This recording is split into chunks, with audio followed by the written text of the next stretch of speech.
The game didn't waste any time pulling us in. From the very first frame, there was this eerie silence that wrapped around everything, like the room itself was holding its breath. The screen was washed in static, almost like an old VHS tape, and I couldn't shake the feeling that something was hiding in the fuzz. Then it happened. This soft, trembling voice cut through the static. It sounded like a grandmother, but her words made the hairs on my neck stand up. She whispered, almost pleading, "Bring me water." I thought it was funny at first. I mean, come on, a horror game that starts with your grandma asking for a glass of water. Not exactly spine-chilling, but there was something about the tone that didn't sit right. It wasn't just a request, it was more like a warning. The sound echoed in my headphones in a way that felt way too real, like she was standing right behind me, whispering directly into my ear. I laughed it off, telling myself, okay, this is just a tutorial, nothing scary yet. But even while saying it, I couldn't ignore the way my chest felt heavy, like I shouldn't have pressed start at all. The game's environment was unsettlingly ordinary. A dimly lit living room, old wallpaper peeling at the edges, a clock ticking far too loudly in the corner. It looked like the kind of place you'd actually visit your grandma in. A little too real, a little too familiar. That's what made it worse. Horror games usually go big blood, monsters, chaos, but this one was quiet. Too quiet, and somehow that silence was scarier than any jump scare. I took a few steps forward in game, and the floorboards creaked. My headphones caught every detail, like the house itself was alive, groaning under my weight. Somewhere in the distance, I heard that voice again. "Water, please." It wasn't just audio anymore. It felt urgent. I froze. My controller went still in my hands. Something inside me whispered, "Don't move, don't answer." But curiosity won, of course it did. So I searched the kitchen. The game made me open every cupboard, every drawer, every cabinet, and each time I did, the static hissed louder. Like the game didn't want me to find what I was looking for. Finally, I spotted it. A dusty glass sitting by the sink. It looked like it hadn't been touched in years, coated in grime, but the game didn't give me a choice. I picked it up. The moment I did, the screen flickered, like the game glitched and the lights dimmed just a little more. My chest tightened. This wasn't funny anymore. I could feel myself sweating. My heart was racing, pounding in sync with the sound of that old clock in the living room. The glass of water in my character's hand didn't feel like just an object. It felt like a trap. Still, I kept moving, step by step, back through the hallway toward the voice that kept calling, low and broken. "Please, water." That's when I realized something. Every time she spoke, the words got closer, louder. Like she wasn't just waiting in the next room. Like she was moving toward me. I stopped dead in my tracks, controller shaking in my hands, waiting for something to jump out. Nothing, just silence, a silence so heavy I could hear my own breathing. I told myself, okay, it's fine, it's just part of the story. Just give her the water and get this over with. But the way the house felt around me, the way the shadows stretched too far across the floor, like they were reaching for me, made me second guess everything. And that's when it hit me. This wasn't just a game character asking for a drink. The way her voice dragged, the way it echoed in my head, it felt like she was asking me. Not my character, me. I tightened my grip on the controller, staring down that dark hallway, knowing I had no choice but to go forward. But what waited at the end of it? That's where everything went wrong. I stepped forward into the hallway, and the game immediately made the air feel heavier. You know that feeling when you walk into a room and you just know something isn't right. That's exactly how it felt. The wallpaper was torn in places, curling at the edges like it was trying to peel itself away. A single picture frame hung crooked on the wall, showing what looked like a family portrait, except all the faces were blurred out, smudged like static. I didn't even want to look at it too long, because the longer I stared, the more it felt like those faceless people were staring back at me. The voice called again, water. It wasn't weak anymore. It was sharper, like someone was running their nails across glass while they spoke. My pulse jumped. The living room door creaked open on its own, just a few inches, as if inviting me in. I whispered to myself, nope, nope, nope, this is a bad idea. But of course, I pushed the joystick forward anyway. Curiosity in horror games is a curse. Inside the living room, the light from the lamp was flickering. Every time it blinked out, I thought I saw movement in the corner shapes hunched low to the ground. Gone the second the bulb buzzed back to life. The clock ticked louder here, almost deafening. My character's footsteps synced with it, and for a second it felt like the sound wasn't coming from the game at all. It was coming from inside my room. That was the moment I took off my headphones just to check, because I swore the ticking was behind me. I laughed nervously, but it wasn't funny, not even a little bit. This game was playing with me like it knew I was scared. And then I finally saw her, or at least I thought I did. In the far corner of the room, sitting in a rocking chair, was what looked like a shadow of a woman. She was hunched forward, hands resting on her knees, the faint outline of a nightgown swaying with the chair's slow creak. The game camera refused to focus on her face. Every time I tried to get closer, the static thickened, drowning the screen with black and white noise until only her outline remained. That voice slithered out again, low and shaky. Please, the water. I inched closer, holding that dusty glass tight in my character's hand, my palms sweating in real life. My heart was hammering. I swear I could hear my own blood rushing in my ears, and then she moved. The rocking stopped. Dead still. Her head snapped up so quickly it made me flinch in my chair. But the game didn't show her face. No, it was blurred, hidden, distorted with static. All I could see were two glowing shapes where her eyes should have been. They pulsed like dying light bulbs, twitching every time the screen flickered. I hesitated. Every instinct screamed not to go closer. But the game forced me. The controls tightened, guiding me forward step by step until I was standing right in front of her.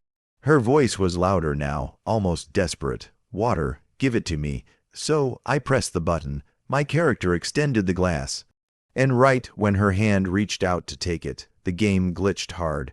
The screen went black, audio cut out, and for a full 5 seconds, nothing. Just me staring at a blank screen, wondering if my computer had crashed. But then, a whisper, not from the game's speakers. From my headset, quiet, close, you shouldn't have brought it. The screen flickered back on, the rocking chair was empty. The glass was gone, and the only thing left in that room was the sound of heavy, ragged breathing directly behind me. And that's when I realized I wasn't the one holding the controller anymore. The game was holding me. The breathing didn't stop. It followed me, low and uneven, like someone with cracked lungs was standing just over my shoulder. My hands were trembling so badly I almost dropped the controller. I spun the in-game camera around, desperate to see something, anything, but the room was empty. The rocking chair was still swaying as if someone had just stood up from it, but there was no one there. And yet the breathing kept circling me, shifting from left ear to right ear. So close I felt like I could almost feel the warmth of it. I whispered to myself, nope, no way, I'm done. But the game wasn't letting me leave. Every time I tried to back out to the menu, the pause screen wouldn't load. Instead, distorted words flashed for just a second, things like "Don't stop now," or "She's still thirsty." It was like the game was mocking me, pulling me deeper in when all I wanted to do was escape. And then I heard footsteps. Slow, dragging footsteps coming from the hallway I'd just walked through. My chest tightened, the sound of something heavy, uneven, scraping the floor. I turned my character to face it, but the screen warped again, bending like old film, burning up. Through the distortion, I caught glimpses of movement, something crawling, not walking, pulling itself toward the doorway. I could barely make out its shape, but one detail burned into me. Two pale hands, twisted at the wrists, dragging a body that didn't move right. The voice returned, but it wasn't weak anymore. It was sharp, angry, desperate. More water. I need more. My hands shook on the controller. I didn't want to move forward, but the game pushed me again, forcing my character toward the kitchen like I was nothing but a puppet. The kitchen wasn't how I'd left it. Every cupboard I had opened before was now slammed shut. The sink was dripping, each drop echoing like a gunshot. And on the counter, where the empty glass had been, there was now a jug, a cracked, cloudy jug filled with murky water. I didn't pick it up, I didn't want to, but the game wouldn't progress unless I did. The second I pressed the button, the entire room went cold. I don't mean in-game cold, I mean I felt it in my room. A chill ran through me so strong that I actually looked over my shoulder to make sure no window was open. And then the game did something that froze me in place. The screen shifted to third person. I wasn't controlling my character anymore. Instead, I was watching from the corner of the ceiling, as though some hidden camera in the house was spying on me. My character held the jug, trembling, looking around nervously, and then that voice whispering again, this time layered with static. "Bring it here, bring it to me." The screen panned toward the hallway, but what stood there wasn't Grandma anymore. It was taller, limbs stretched too long, head tilted unnaturally to the side. Its jaw hung open, unhinged, like it was waiting for something to be poured directly inside. The glowing eyes burned through the static, flickering like broken TV signals. I wanted to shut the game off. I begged it to end, but the controller kept vibrating, the screen forcing me to watch as my character stumbled toward that thing. Every step felt like nails digging into my skin. My heart was pounding so hard I actually said out loud, "This is just a game, this is just a game." But it didn't feel like one anymore. And just as my character reached the doorway, jug in hand, the screen cut to black. Nothing but silence. For a full 10 seconds there was nothing. I sat frozen, waiting, gripping my controller. And then the voice returned, quieter than before. "Why are you watching?" At that moment, I wasn't sure if the game was asking my character or me. The silence that followed that whisper was worse than anything the game had thrown at me before. My own room felt wrong, like the shadows had shifted while I wasn't looking. I could hear the faint hum of the computer fan, but it sounded deeper, heavier, like it was breathing along with me. My heart wouldn't stop hammering, every beat echoing in my ears, as if I were trapped inside the game itself. And then the screen flickered back on, but it wasn't my character in the kitchen anymore. No, it was my own face. Well, not exactly my face, but a twisted, pixelated version of it staring back at me from the screen. My jaw hung slightly open, eyes too wide, a static blur dancing over the features I recognized. I wanted to scream, but no sound came out except the sound of the game whispering my name. I slammed my hands down on the keyboard, then the controller, trying to pause or quit, anything. Nothing worked. The game wasn't letting me go. It forced me forward, my twisted in-game self moving toward the hallway again, jug of water in hand. And I swear, every step it took felt synchronized with my real heartbeat. My hands were shaking uncontrollably now, but the controller didn't care. It moved, dragging me toward whatever that thing was. And then the voice returned, but this time it wasn't Grandma.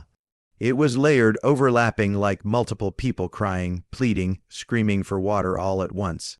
The words blended into static, and I could almost make out fragments. Thirsty, bring it, give it, don't leave. My chest tightened.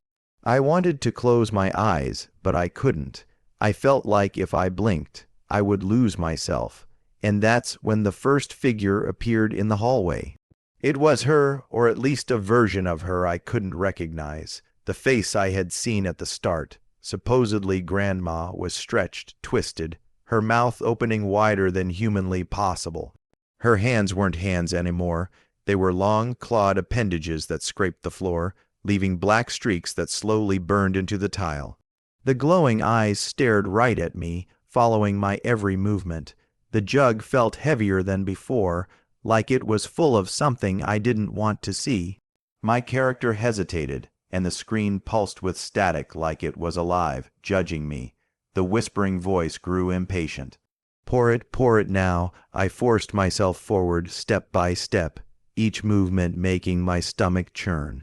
Every sound in the room, the fan, my own breathing, even the faint creak of my chair, felt amplified, like the game had reached out into reality. The hallway stretched longer with every step, walls bending in impossible angles, shadows reaching out as though trying to grab me. And then, just as my character reached the doorway, the lights in the game went out completely. Only the glowing eyes remained, floating in the darkness, piercing, waiting. And I could hear it whisper one last thing before the screen went black again. "You're next." I froze. My hands were numb. The room around me felt wrong. I couldn't tell if the noise I heard was in the game or in my own reality. And then I realized the static from the game was now in my headphones, overlapping with my own room's silence, like it had crossed over. I wanted to throw the controller, scream, do anything, but the screen flickered back on. The hallway was empty, but something was crawling along the walls. Something too dark, too real, moving in ways no human or creature should, and from the darkness came the faint, dripping sound of water. My stomach turned. That sound wasn't coming from the jug. It was coming from somewhere behind me, and that's when I understood I wasn't playing the game anymore. The game was playing me. I couldn't move. My hands were glued to the controller, my body frozen. The dripping sound kept getting louder, echoing in my ears, coming from somewhere in my room, yet I could see it in the game too. A dark trail of water forming along the floorboards of that endless hallway.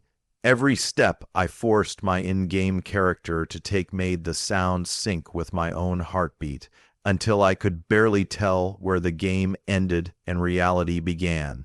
The twisted version of Grandma appeared again, closer this time. Her eyes burned through the static, and her mouth opened wider, screaming without making a sound.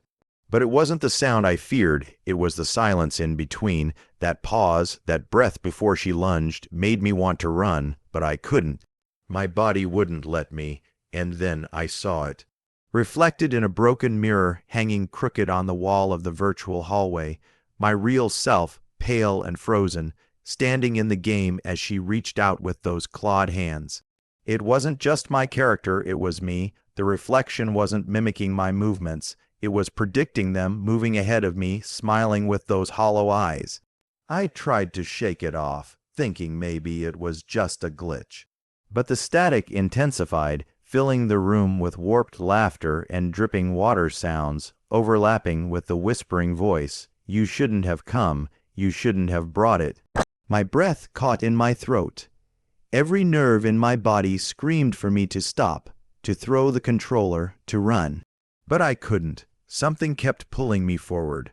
The hallway stretched impossibly long now, walls twisting like liquid, water pooling at the base, glowing faintly in the dim light.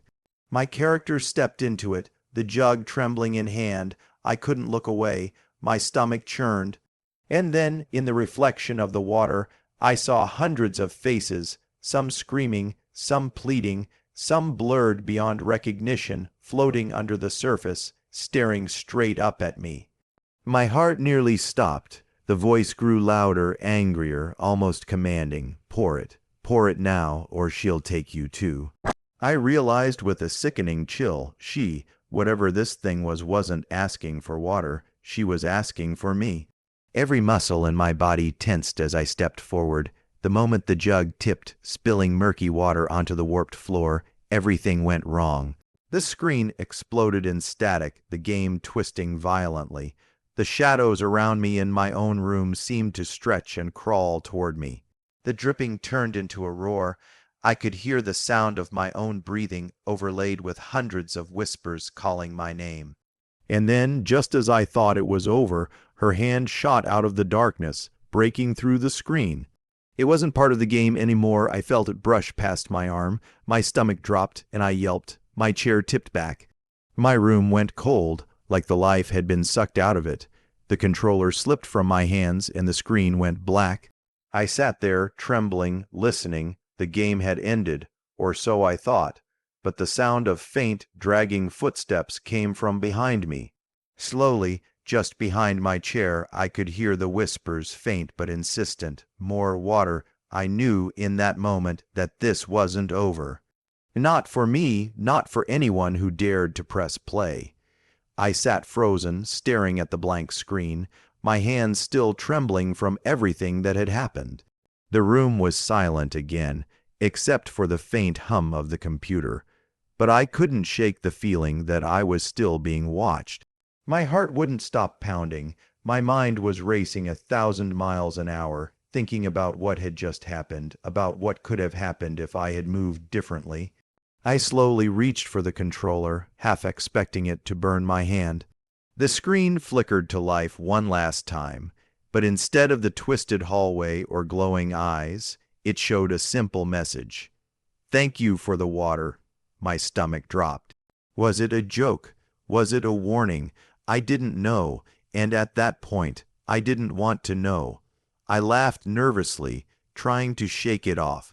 Okay, that was intense. I muttered to myself, still staring at the screen. My pulse was racing, my hands were sweating, and yet I couldn't stop thinking about it. Every time I closed my eyes, I could see her, the glowing eyes, the twisted hands, the way the hallway stretched into nothing. I knew I'd be haunted by it for a long time, and then, just as I leaned back in my chair, I heard it again. Not in the game this time, but faintly, almost teasingly from somewhere in my room. Water. My stomach sank. I jumped up and checked behind me. Nothing. Just my empty room, my trembling hands, and the faint flicker of the computer monitor. Safe to say we're never opening that game at night again, and I don't care how many times people tell me it's just a game. That wasn't just a game. That felt too real, too close, too alive, but here's the thing. I can't stop thinking about going back. Not to play, of course, not yet, but to understand, to see if the next time, maybe, just maybe, I can survive it. So if you're watching this, thinking about opening the game yourself, maybe don't. But if you do, remember this.